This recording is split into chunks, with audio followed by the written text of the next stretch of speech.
Hello, this is Elsa, and today I am delighted to introduce you to ELANA Freeland, who is a truth teller, including the title that most captivated me was The Ionized Sky, which sounds both romantic and sci-fi, and it's neither romantic nor sci-fi. Unfortunately, this is the real thing.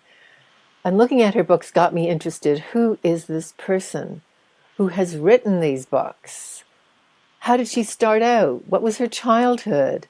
Most people these days turn away from the truth. They don't want it. They're not comfortable with it. They deny it. They get angry at truth tellers. And then there are some of us who are, in fact, I would say, compelled to look at the truth, compelled when one truth has been explored to go to another one. And ELANA is one of those people. So welcome. Thank you, Elsa. Thank you. I'm honored. And then I want you to go back to childhood.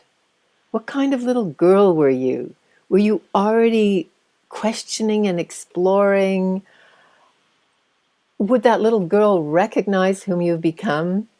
Like, or you looking back though, can you see the seeds of yourself in that little girl? So why don't we start there, and how did you develop all that? The floor is yours. Well, I would say the simple answer is that my childhood absolutely shaped me for living a large life, I would call it. Not large in the sense of famous and power and money, but in the sense of almost a mythical way of looking at life. That, I remember reading early. I was an immigrant girl. I was not from another country, but my grandmother and my mother were, and from Romania, and we lived in an Eastern European neighborhood when my mother chose to leave my father when I was 3 due to his mental illness and abuse. And we lived with her parents, Romanians. My grandmother was a Roma and clairvoyant. She could see the future. It was as if I chose a family in which I could see the spiritual aspect of life without any trouble. And in America, that's a considerable feat now because it's so materialistic here. And being raised for the first 8 or so years, 9 years of my life in an Eastern European neighborhood in Detroit, Michigan. It was 5 square blocks of Eastern Europeans who had come over as immigrants to work in the Ford and General Motors factories in the 50s. And I was extremely happy in that neighborhood. Every day I heard 6 or 7 languages. I went to an American school, but because I was an immigrant child, and I guess everyone knew that, they said I smelled funny because my grandmother made me wear garlic around my neck to fend off the evil eye. And, I always wanted to be accepted in school and with the American children, along with other immigrant children. But it seemed to be very hard because I was so shy. I had a big inner world, and I read early because my grandmother needed someone at home who could read the letters from the government. She was always afraid they were going to make her go back to Romania, which at that time was under, I think it's pronounced Ceausescu, who was a real tyrant. So I read early and read everything I could get my hands on, was very quiet and completely owned by my inner life. I didn't know the difference when I was a professional storyteller years ago, 20 years ago or so. I did it for money because I learned a lot of myths, legends, fairy tales, by heart, and would be hired mostly by psychoanalysts and psychiatrists to tell a fairy tale, particularly, or a myth, and they would then analyze it according to Jungian philosophy or Freudian or whatever. So as a child, I was not a storyteller, but I told myself stories, and sometimes I would be accused of lying. And I may have been lying because I didn't really know the difference between lying and imagining, because that inner world was so a driving force. And I don't think I was that happy a little girl. In the neighborhood I was. And with my grandparents, my grandmother and my grandfather, and all the kids in the neighborhood, we were all poor. There was no economic climbing in our neighborhood. The smells in the neighborhood of ethnic food were just fantastic, and we all got along. And when the men would get into a fight over something, and a fist fight usually, and knock each other down, and then beg each other's forgiveness, hug each other, kiss each other on the mouth. The men I grew up around were so different from the men I encountered in America when I finally left the neighborhood. It was, I don't know that I've ever gotten over that. And truthfully, I'm still alone. I have had children with different men, and I have known many men as I found my way. And, for better or worse, I was very beautiful and in my youth, and very smart. And so, I attracted them like flies, but I never really felt comfortable around American men. Eastern European men were different. They were like family, so like a brother.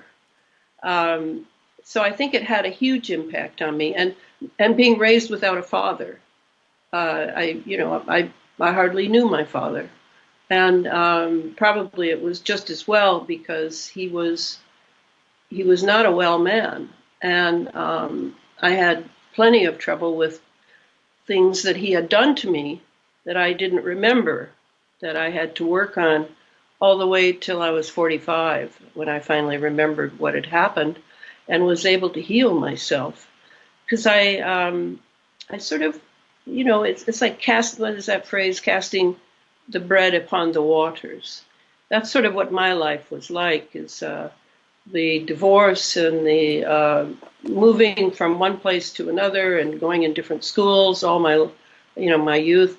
I never had the security that most children have, except in the immigrant neighborhood. I did have security there, but it probably should have lasted longer so that I would have continued to have it. So that was my childhood. My father was a scientist, and he was known as a inorganic chemist. And I didn't know until I was 60 years old that he had been Navy intelligence. And so he had worked for the ONI, Office of Navy Intelligence, and the ONR, the Office of Naval Research. And I'm pretty sure he was building bombs for the military, because I tried to get Navy brat insurance when I was 60, cheap. And the woman who went to look for his discharge date took quite a long time to find his records, and then she came back and said, he was Navy intelligence, so his records have been sealed unto perpetuity in Washington, D.C., so we can't find out when his discharge date was, if indeed he was even discharged. So that confirmed why for the last, at that point, about 30 years, I had been researching the dark side of American history, especially MK Ultra, which I now believe he was a victim of, and that I was driven to look for the history that was not being written, was being hidden, because, from Kennedy's assassination on. I want to go because back. You're 8 years old in the neighborhood or whatever, and then leaving the neighborhood. What happened to you next? And then growing up, what got you to be interested in research? Or were you interested? I believe that you went into the counterculture for a time, like going right. onto the land and that. Because I'm trying to go, what's your development? Yes, this later thing happened, but you didn't just go from 8 to 40. Boom. No. So when we left the neighborhood, I had a year in there where my mother. I mean, remember, some parts of my childhood are confusing because the time element, and I was moving so much once I left the neighborhood. So I went to my grandparents, my paternal grandparents' farm in Missouri, and spent a year with them. I suppose perhaps because my mother was getting set up in New York with her Western Union job. She was a very beautiful woman, as all the Romanian women of my lineage are real beauties. And so we all kind of look alike in some bone structure way, etc. So she put me at the farm with my paternal grandparents, and I didn't like my grandmother that much, but I really liked my grandfather, and I spent a lot of time on the farm. And again, I was alone as a child, and we had farm animals, and we had a dog, and I had a black chick that I unfortunately accidentally killed with my anger. And that was a big moment to see me kill this chicken, this little chicken that I really said I loved. The revelations of those moments sort of imprint on you. I can still see the scene in my mind.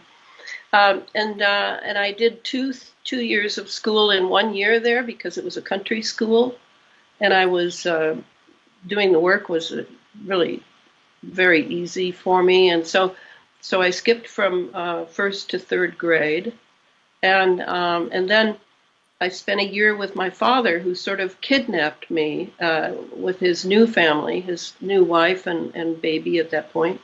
And I spent a year in Corpus Christi, Texas, with them, till my mother's lawyer came down and got me away from them and took me back up to New York. And then I spent a few years with my mother, maybe 2 years with my mother before she remarried. And then the three of us moved back to Michigan, and because that husband, her new husband, was also a scientist, also working for the Cold War for Sperry Gyroscope. Very nice man. I never got to know him very well. And then from there, from Michigan, back in Michigan by the time I was 11 or 12, and then at 13, I ran away from home. I was miserable. My mother and her husband lived next door to the Haldeman's. Haldeman was involved in the Nixon, what was it called? Watergate? The Nixon drama, huh? Watergate, Yeah. yes. And Haldeman was involved in Watergate. So it was a wealthy neighborhood in which the only brown people you really saw were gardeners and cooks. And I just was very unhappy, so I ran away. And then when they got me back, I suppose with the police, I don't remember that, my mother sent me to my father for the first time since I had lived with him in Texas when I was 9 or so for a year. And now I lived with him throughout high school, him and his wife and 5 children by then they had. So each parent remarried, and one had 4 children, one had 5 children. And then they had to, in a way, the attitude toward me was they had to deal with me. So it was never a family that I experienced beyond the neighborhood. Once my grandparents were dead, I really had no family, I felt.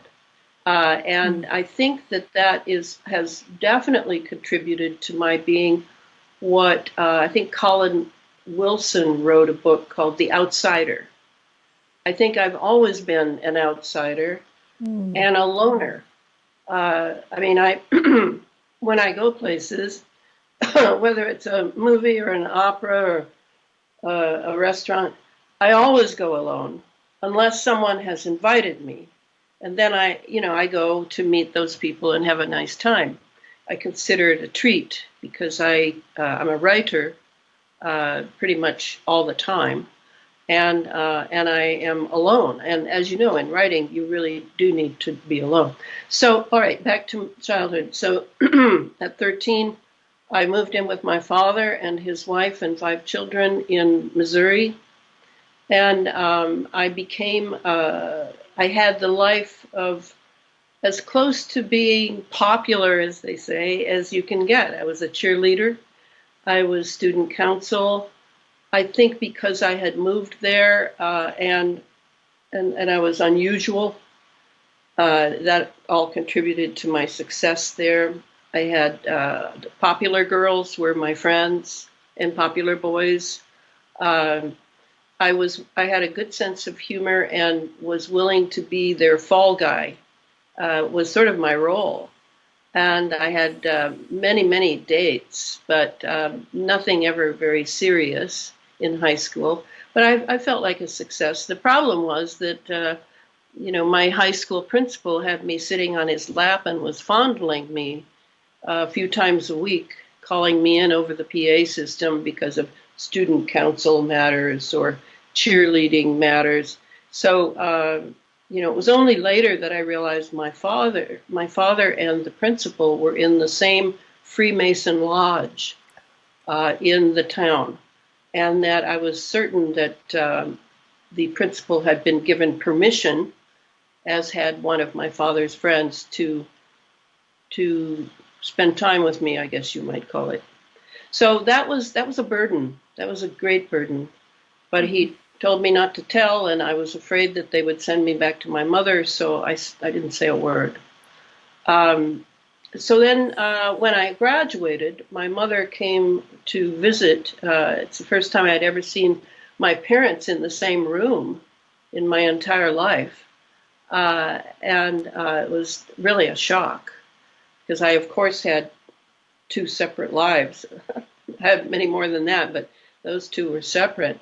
And she and I met the principal, and he, of course, put on a big act for her, and how wonderful I was and how important I was to the school life and how I was this and that.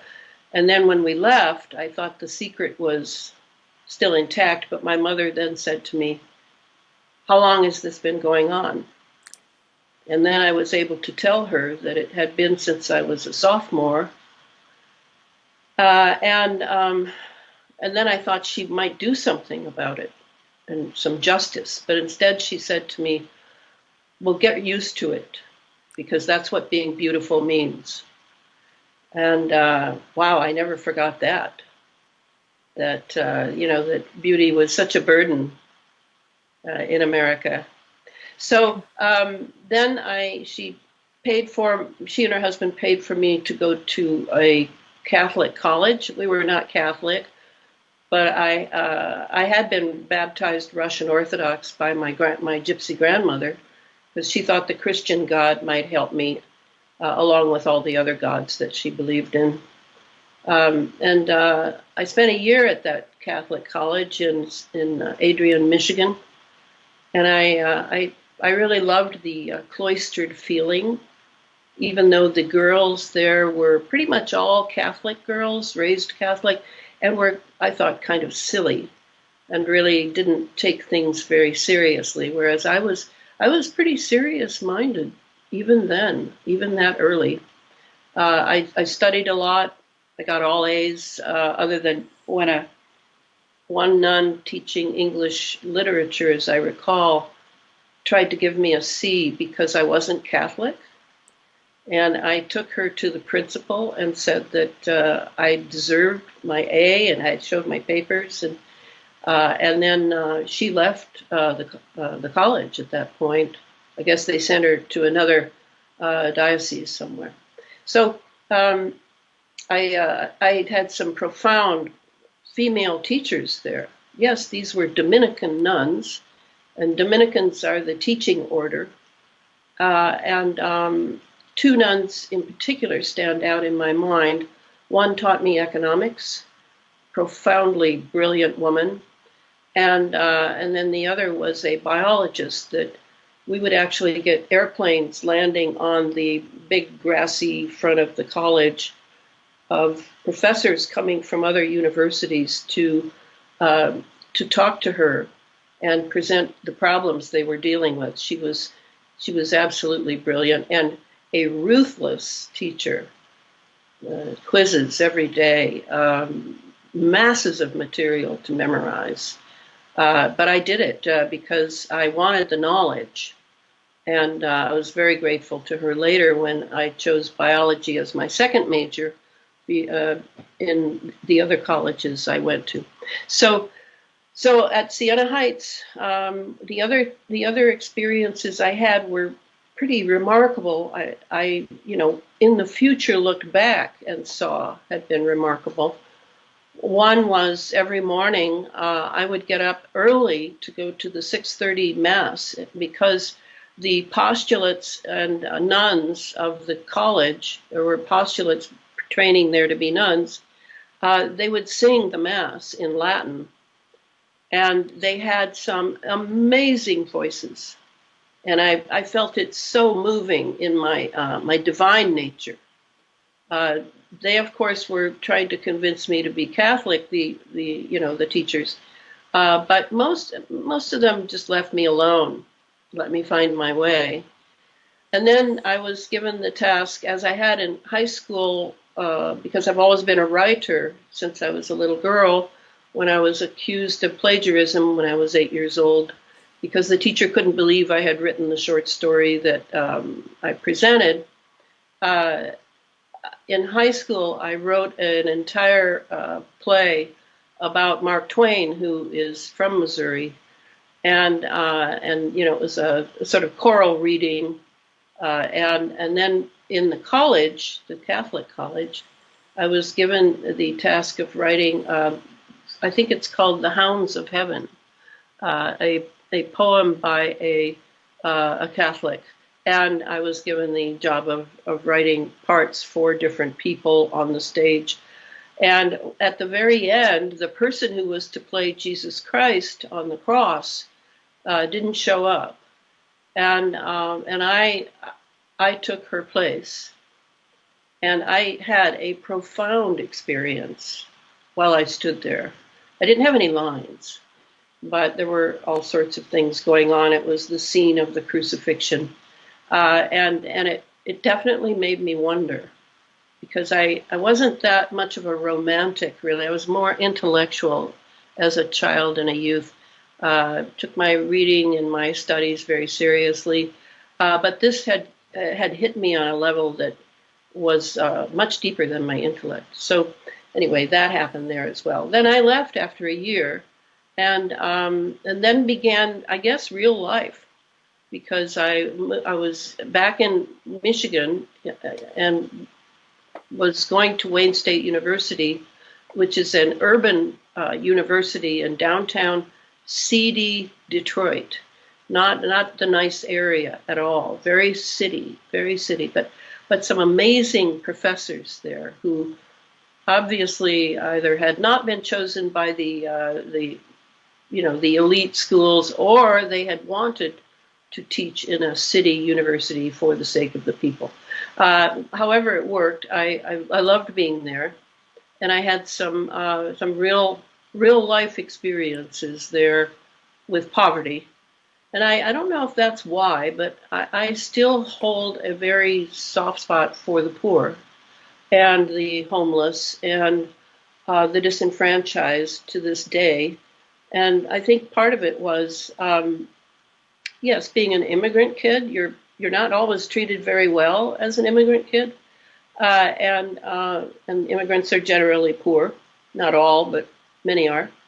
And then in Detroit, it was a black area, And I'd always been around blacks because my mother worked for the Western Union, and it was black messengers who would pick me up from school and take me places and go to dinner with me while my mother pulled a double shift. And, I was accustomed to being around the poor, and I felt much more comfortable around them than the middle class, and later the upper classes when I began to get to know them.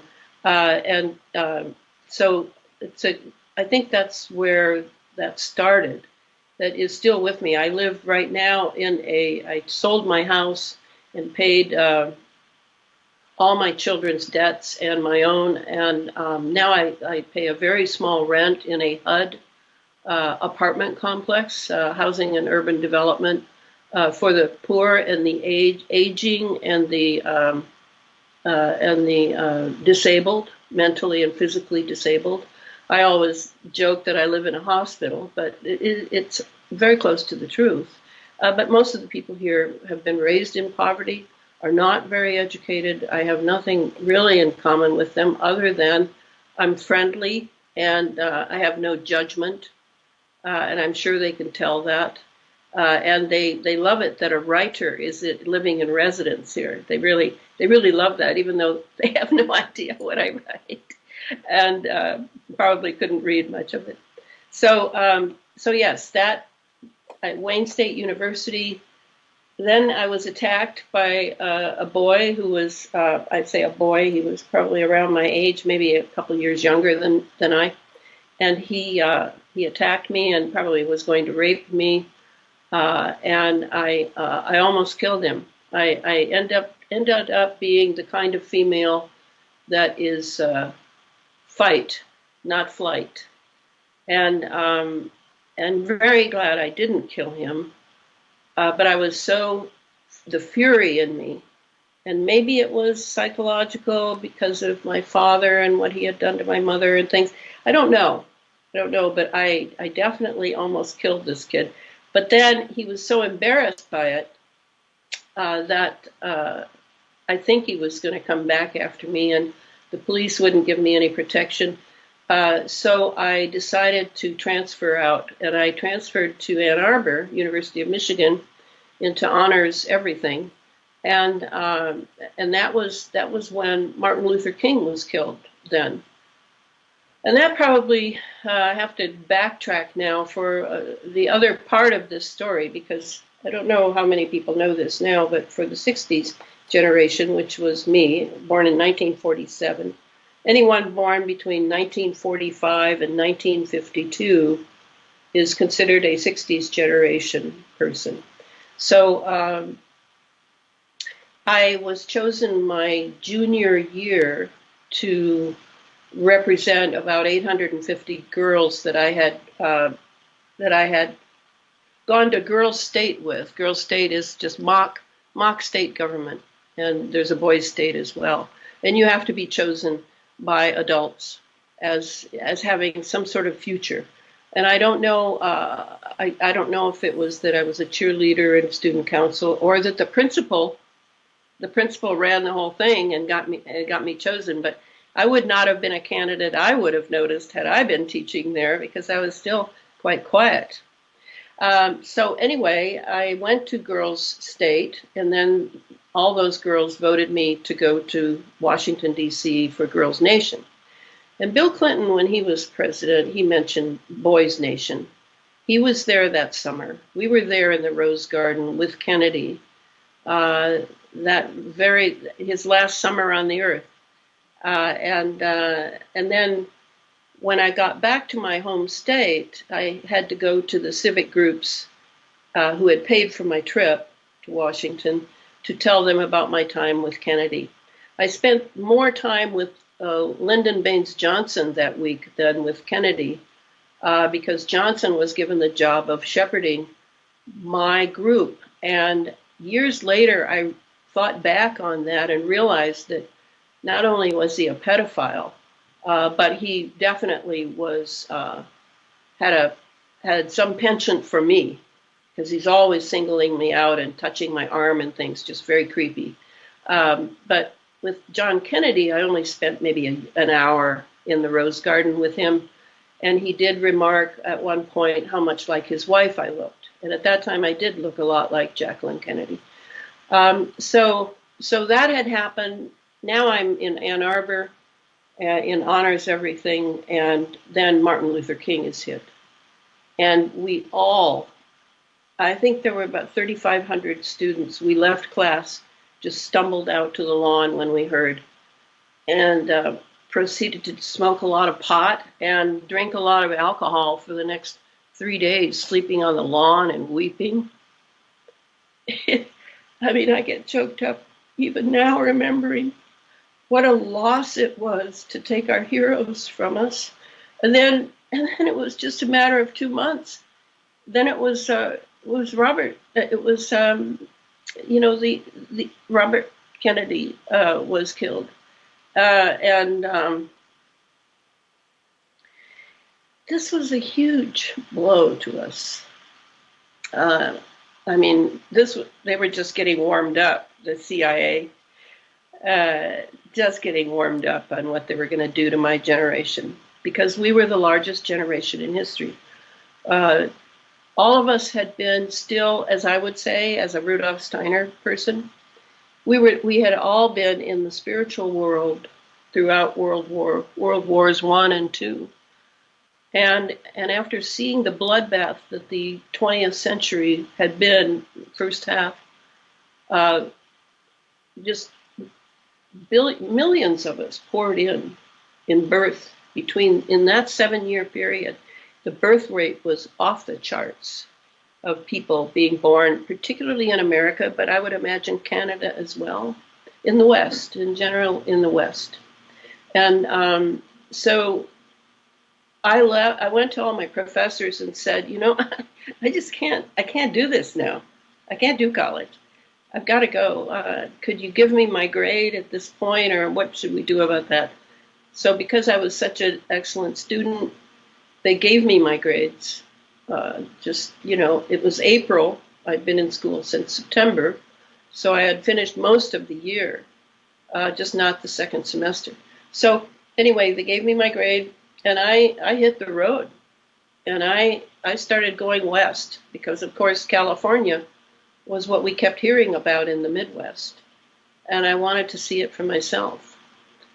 So then I went to California, and I've been out west here in the United States ever since. I have gone back east a few times, but very few. I quip often that I really don't need to cross the Mississippi River again in order to do the rest of my life. So then began my direct experience of the 60s, other than what I had already experienced in the Midwest at Wayne State University and the University of Michigan in Ann Arbor. But in the West, it was completely different, a very different mindset. It was a little crazy. The drugs were just everywhere on the street and on the campuses.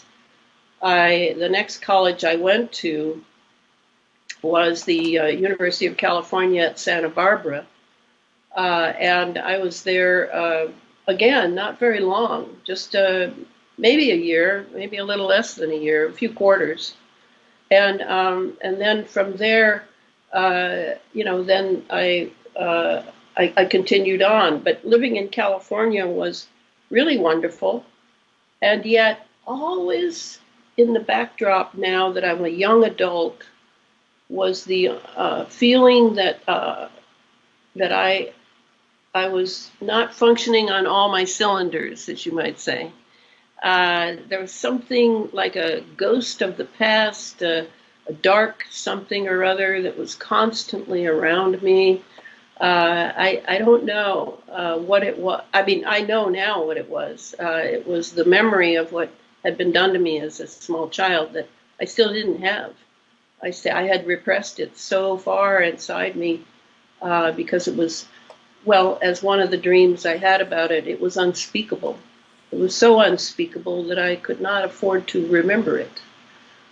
So I still had a long way to go in California, but I was there when they burned the Bank of America to the ground. The students were blamed for that. But I saw it all happen because I was with the mob, at the front of the mob, covering the story for my college paper. And I saw the three agents who started the fire. They had big canisters of gasoline or something, and I saw it all happen. And then I made the wise decision, and it was probably the first moment when I realized the problem in America.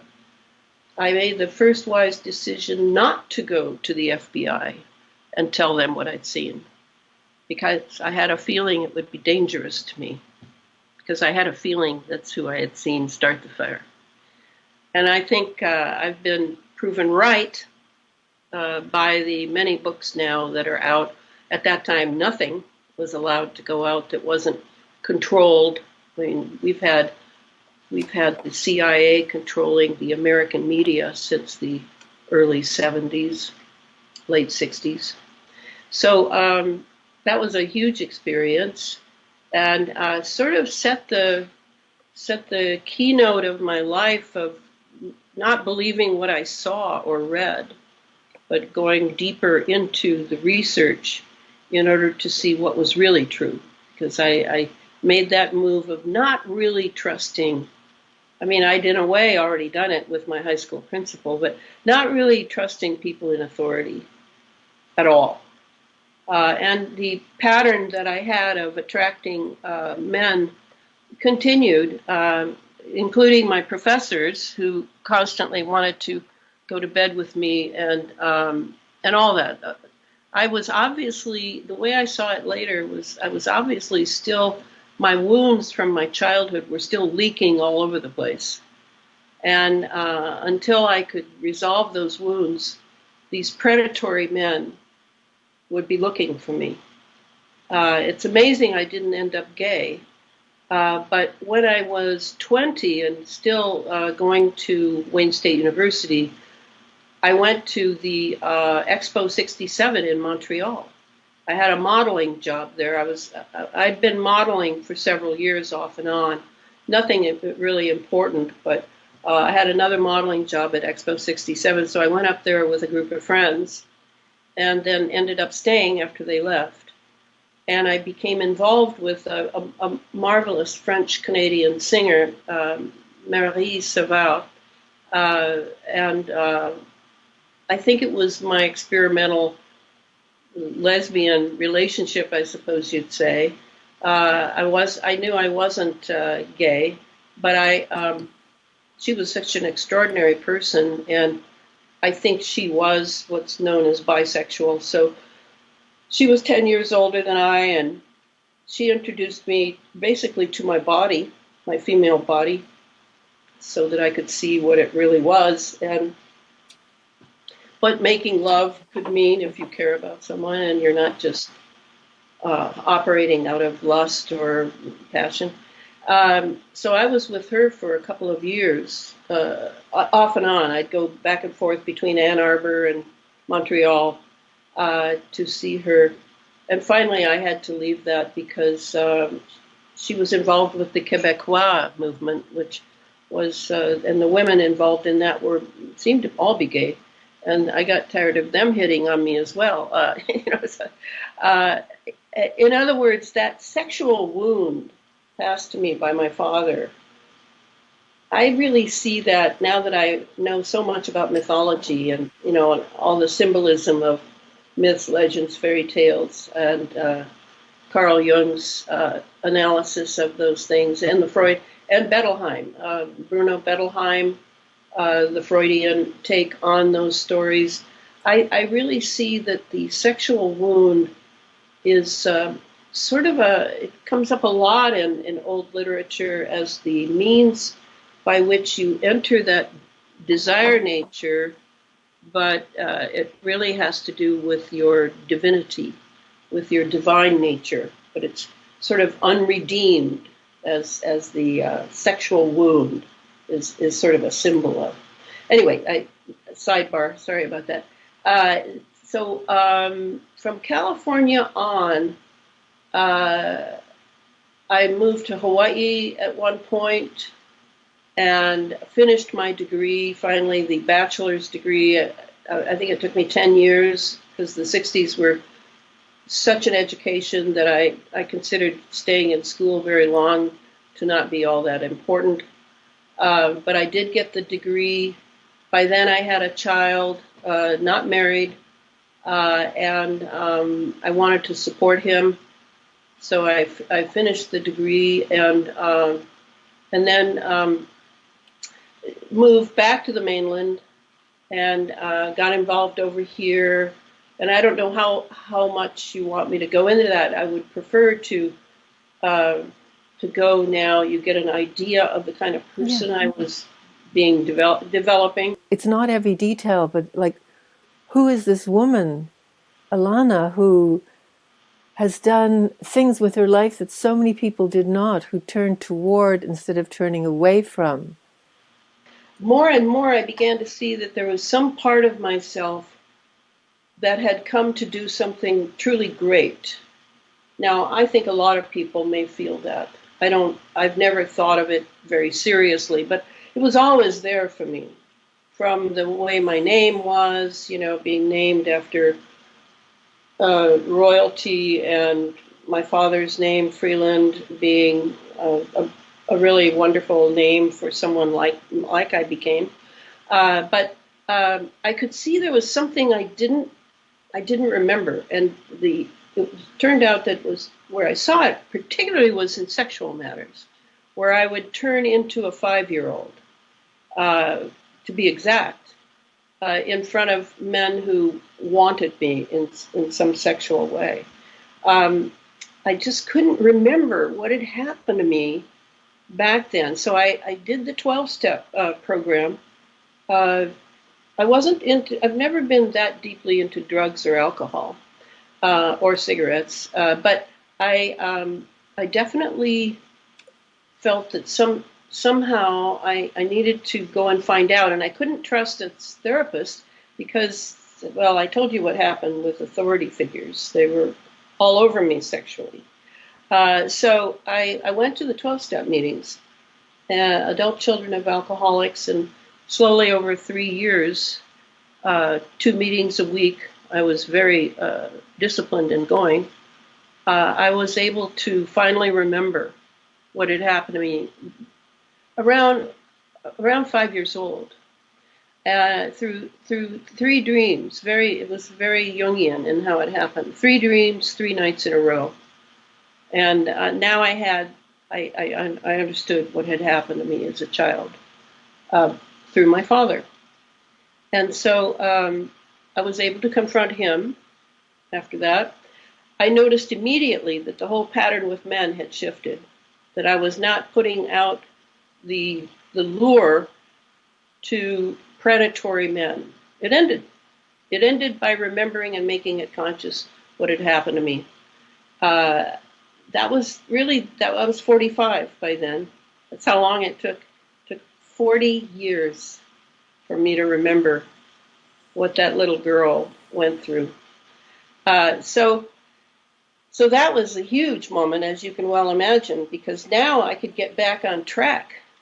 And that's what I did. I got back on track for this important life that I had to do, that I had come to live, and with this skill set that I had, storytelling, writing, teaching, lecturing, all of it was now available to me.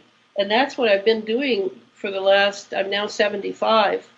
So for 30 years now, I've been full on with my destiny is the word I like to use, because I believe that destiny was written or was existent before my birth, but that I had to go through all these experiences, sifting through the experiences to glean the best and forgive the worst, to let it go, just move on.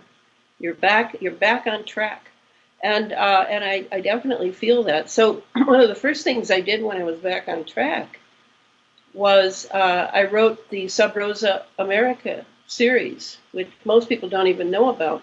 Sub Rosa America, A Deep State History. 4 books, 1,300 pages, based on the history of the United States since John Kennedy's assassination.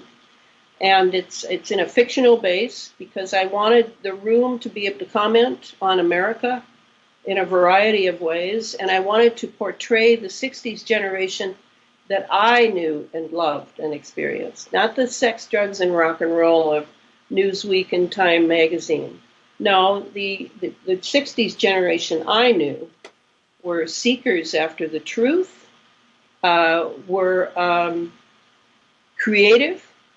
They were like Renaissance people, Renaissance masters, and people who had long conversations about philosophy and religion and history and all the important things, who had no cell phone, were not addicted to these terrible iPhones. I do not own one, nor will I ever own one.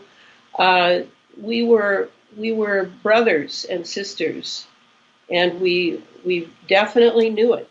We were aware that we had known each other before we ever hit this lifetime in the 60s.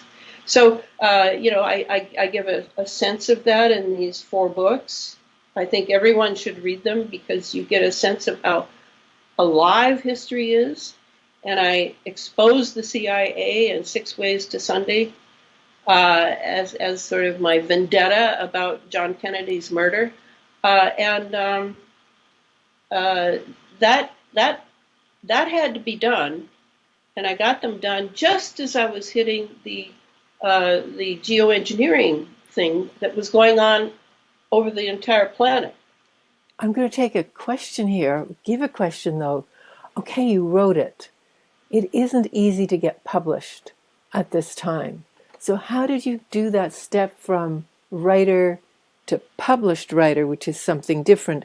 Well, if you're talking about Sub Rosa America, no, I didn't. I had no help for that, and I put it up on Amazon because it took me a while to finish those books. Mm-hmm. I mean, I wanted to be able to still work on them. It was a work in progress, and I finally did reach the end of it. But by the time I reached the end of it and got the last book up, then the geoengineering drive had begun, and that was very much. Did you ever get an audience for the Sub Rosa series? Well, I hear that I have a cult following of about probably 200 or 300 people. See, okay. I've never sold those books. I certainly never approached any publishers because I just didn't know where to go with it. I think now I possibly could because I've made a name for myself with the geoengineering series, of which there are 3 books. So it is possible that could happen. But what I did with that, I was living in England for a while, for a few years, and not that long ago, 15 years ago or so, and I was working on I decided to edit a book that I simply could not read in manuscript unless I did edit it, on a man named James Shelby Downard, a very important American who almost no one knows about. And I sent it off to the publisher that I knew had known this guy. So that publisher then wrote me back and said, "You just did this on your own?" I said, "Yeah," because I couldn't read it. And he said, "Are you expecting money for it?" I said, "No, not at all. I'm expecting, though, that you'll realize the value of this man's book and publish it." So he did. He published it. And then he offered me, kind of threw me a bone, I think, by saying, "Do you think you could write a book on chemtrails?" And then that's when I said, absolutely.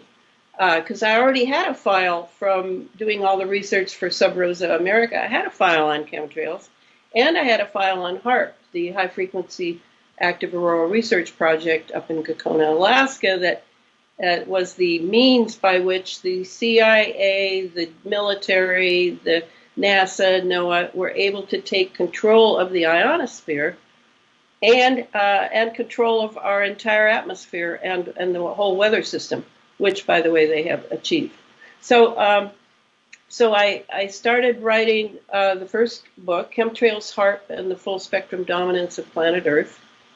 And then Adam Parfrey at Feral House published it. I'm going to go into the nitty-gritty. Yeah. Did you get an audience this time? Well, I would say that now that I've written all three, and that's over a period of, the first book came out in 2014, the second book in 2018, and the third book in 2021, I would say with all the conferences and the radio interviews and the writing I've done, I'm probably known to at least 100,000 people in the earth. Absolutely. By the internet. By the internet. And then a lot of them buy the books. This most recent book that I wrote, I was surprised by how much it made. And not only was it 5 figures, but it was very high 5 figures. And I wasn't keeping track of how many books I'd sold, because that's not why I'm doing this. I'm not doing this to sell books. I know, but the thing in terms of book sales is not for how many did you sell, it's for how many people did you reach.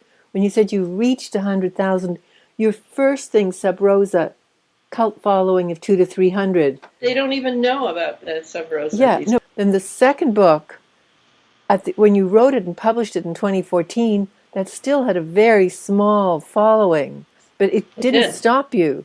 But I'm interested in your journey. And the journey is also somebody who was driven to keep going.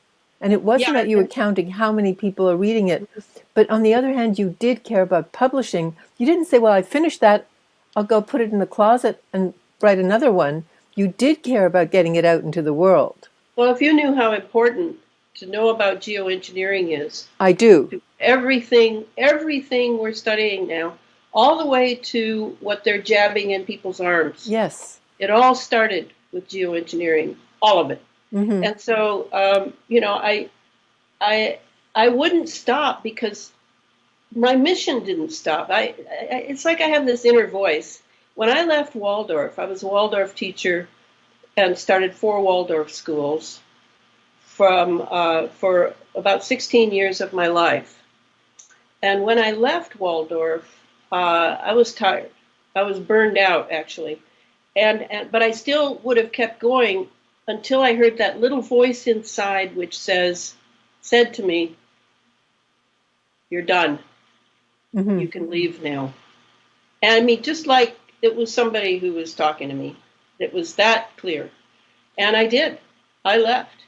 And with a good taste in my mouth and a blessing on my lips, despite some of the treatment that I received in that movement. But I know it's the best place for children up to grade 5. There is no better place than a Waldorf school or a Rudolf Steiner school for those children, because Rudolf Steiner truly understood the nature of the child and the youth. And for a teacher to have that in their kit for when they're teaching in classrooms is invaluable. So I gave years to that. And then when that was over, then I turned back to writing, because writing has always been my Rosetta Stone for my entire incarnation. And I have great skill in writing. So, and I know it's the spirit in me that can push its way into those words. And I have always had great confidence in my ability through speaking and writing to be able, because I know it's my spirit that people love. They often read what I write, but only usually because of who I am. But they're not aware of that. They're not, and you don't have to be aware of that, but I'm aware of it. And so to give up when God has given me this mission to complete so people have more ability to defend themselves and to understand what has taken over in this world, oh yeah, that's a great mission that I have been given. So there's no way I would walk away from that mission. So this mission came right after Waldorf. You were finished with Waldorf. You went on to Sub Rosa. Tiny audience. But even that went out. Create Space, or however you did it on Amazon. Usually that's Create Space. And then you went on, you were given a bone. but you turned that bone into much more than a bone. It's been the backbone of what you have done since then and what you are Yes. building since then. Yes, and I haven't known when I would be done, but I know that I'm rewriting the third book, Geoengineered Transhumanism, how the environment has been weaponized by chemicals, electromagnetism, nanotechnology, and nanotechnology for synthetic biology. I mean, it's a monster of a book, 650 pages, and with over 1,000 footnotes. A tremendous. It took me 2 years of a lot of writing, and yet I've been asked by Inner Traditions, another publishing company, they approached me and said, we've been watching you for a while, and we really want to publish your books on science and technology. And so that's what I'm doing now, is doing a second edition of that one big book, but in two separate books, because they want one book on the geoengineering, emphasizing the geoengineering, and they want the other book emphasizing synthetic biology. So I already finished the geoengineering one for them. Now I'm working on the synthetic biology book, which will be a mind blower to people, because I'm going to say a lot of things that are not being said now. And, you know, I'm on tons of radio shows of people I don't even know. And I don't think they're particularly great shows. They're not like being among the really top-notch people, who won't touch me, by the way, because I'm way too radical. I'm actually claiming I can see down the road and where this is going, and I can. So I want to help people to be able to have the books, and not to people today so much, because hardly anyone reads now. Most people would rather just do a soundbite or look at their iPhone. But for the future, these are for the future. When they wonder, they look back and go, "What the heck happened back then? That people were so asleep." Well, there's my books. You've got a piece of the picture here of someone who's been paying very close attention to everything going on in America for the last 50 years. 50 years. And I haven't gone to sleep at all, because this is my job here. You say, for you can look in the future, and you're writing for the future. And I heard you say that somewhere else, that you're writing for 50 years in the future, for the people then. What do you see that they look back on? What do you see that they have? If you look forward, what do you see? Well, I think that what's going to happen is we're going to have to awaken on a very deep level to the technology that has been loosed on this planet. And when we look at that, hopefully there are going to be some very bright, very divine, very dedicated people who are going to figure out a way to stop this, to literally stop it. I'm not one of the people that thinks we can make a deal with this technology. Not now. That's over. I've been trying to wake people up for all these years. I've been yelling and screaming about this for decades. And Americans, as long as they have their comfort and their convenience, they don't really care how much they're paying for it. They don't, they're dimes and nickels, but I mean that they're paying with their lives, with the life of nature, the life of the planet, the life of the human spirit. This is such a big moment. I don't want to go into it in this, but I go into it in Geoengineered Transhumanism. I'm basically saying that there is now a transhuman race being made right in front of our faces, and we don't even recognize it. It's underway. It's already all these jabs. This was about a transhuman race primarily, not just money for big pharma and big medicine. That's a secondary thing, because these people who do these things, they have a lot of money, a lot of resources. They're not chasing nickels and dimes. They're chasing big dreams. For us, nightmares. For them, dreams. of controlling the entire planet in what the military calls the doctrine of full spectrum dominance, to control every creature on the earth and the entire earth. They already control the weather system, absolutely, 100%. It's all controlled. It's all AI run. And soon they want this whole planet and all inhabitants to be run by AI. So am I talking about off-world aliens? No, I'm talking about human beings who have cut deals with entities that may be from quantum levels of reality that we're only now learning exist. That's what I'm talking about. And so in 50 years, we just have a better opportunity to have people who have caught up on what I've already been able to see. So, that's why I toss the term out 50 years. So you throw out the term 50 years, so you're seeing this as after, that these people are looking back at the debacle. Well, they'll be looking for data about what was published during this period. Yeah, what went on then? But it sounds like these people who are again they're reading your books. These people are no longer living the AI world that we are living now. They are not living the ionizing sky. Or they'll be in rebellion. Yeah, they're either in rebellion or post-rebellion. Yeah, I think so.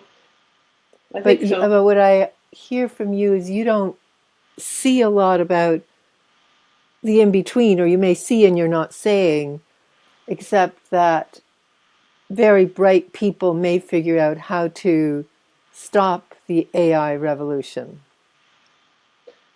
Yeah, because it's entirely planetary. The book that actually goes into how it's done is the Under an Ionized Sky. Actually, that title you like. That's the book that lays it out in a quite detailed manner of how they've done this.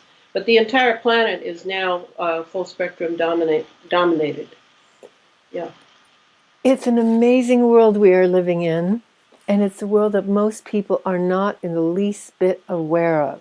Yeah, I think at the very core is fear, and then you have to ask, what is that response of fear?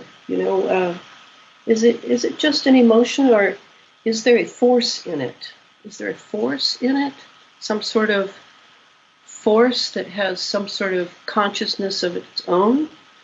It's like, that's how my writing has gone, and everything I do is one layer after another, after another. And what you need for that, as far as the tools, is you need to be a person who's very disciplined, who can put the hours in for such research, and then know when they have enough research collected that they can sort of let it lie fallow for a little while, and then when it comes out full blown, it's completely done. And that's where the divine comes in my mind.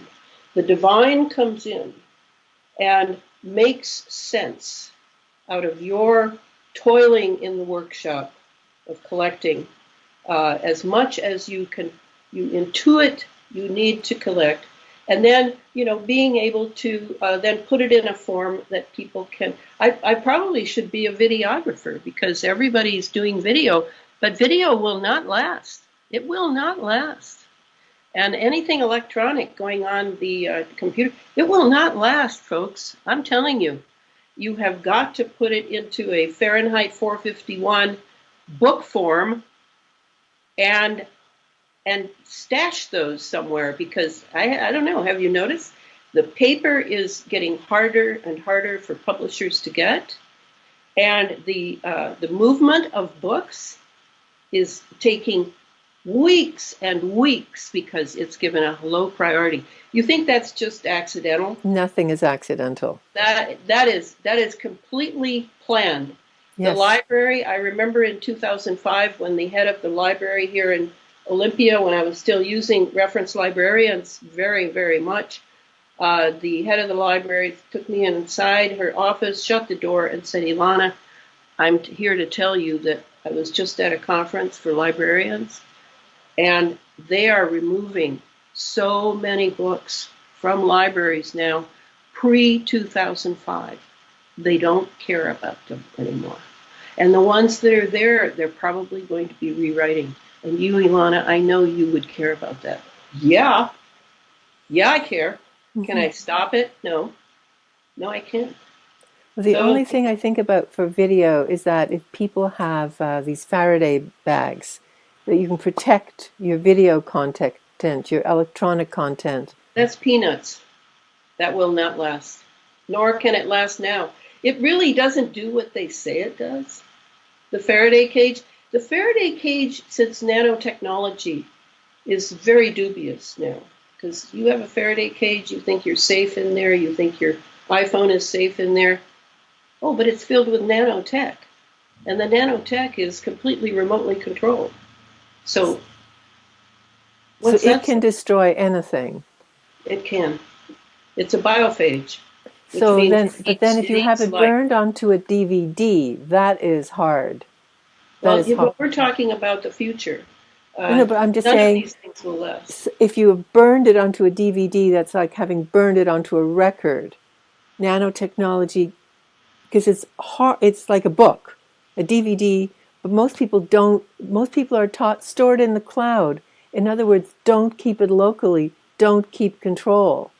But if you keep control and burn it into a DVD, you have a better chance than if you store it in the cloud and it goes up in smoke immediately. I think you don't understand what I'm saying. I'm saying that entire technology will not last. And as far as books, the only reason books might last is because you can make them in the 100,000s. And maybe some will end up somewhere and be buried somewhere. I don't know. It's my best guess. Mm-hmm. Yeah. It is not an easy world I am living in. No, but you chose to be here. Well, whether or not I chose it, because I know your view, and I'm just I'm an outsider to one view and another. I am here. Yeah, I think what is really important is that if I am here, that I make the most of my life, that I flourish as much as I can, like you are flourishing as much as you can. And what I see, in fact, you have never flourished as much as now. Mm-hmm. If you live another 5 years, you will flourish more. If you live another 20 years, you will flourish even more. What I heard you talk about is the roots you have from childhood, and then the life experiences. And in terms of making a permanent record, that's only been the last 15 years or so, your books. Mm-hmm. So this isn't like the 16-year-old protege who burst full-fledged on the world. It's somebody who lived and lived and lived and lived, and then slowly is working to get her word out, and who is slowly getting not onto the top radio programs, but onto some radio programs, and more reading and more. And it's like you're taking steps and steps and steps into the world. I think I've listened to that right. Is that? Yeah, and the world is a little too general. To me, it's the people who don't have the intellectual skills I have. They're the ones I'm trying to wake up, because they can work on themselves here through real knowledge. If they choose to stick their head in the sand and don't work on these things, then they're going to get to the spiritual world, which we all will have to face. And they will not have the pearls that they were supposed to be working on in the oyster bed when they get there. And being on the earth is so valuable. This is the only place you can work on those things. Do people realize that? This is it. And if you don't work here, then God help us on the other side since this latest jab. And I don't want to go into that, but I have very good sources in Europe that when you get to the other side now, in a vax situation, things go very hard for you. So let's get busy now. Take advantage of the time that we have on the earth, however long it is. You know, it doesn't matter. Those are the people I'm trying to reach, are the ones that sort of really don't understand the full layers all the way to the divine.